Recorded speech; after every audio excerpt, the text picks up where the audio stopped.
friends, I'm Nessa. Let's make a spooky Halloween pumpkin together. First, let's grab what we need. A big pumpkin, a carving kit, a marker, and a light to make it glow.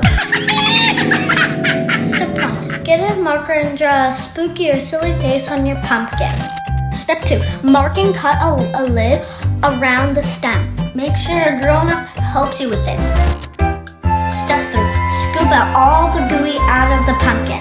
It's a little messy, but it's so much fun. Step 4. Carefully carve along the lines to make the face. And again, make sure a grown-up helps you with this part. Take your time and watch the shapes come to life. Final step. Let's place a light inside and put the lid back on. And ta-da! Our pumpkin is glowing and ready for Halloween. If you like my pumpkins, give me a thumbs up and subscribe on my channel. Bye!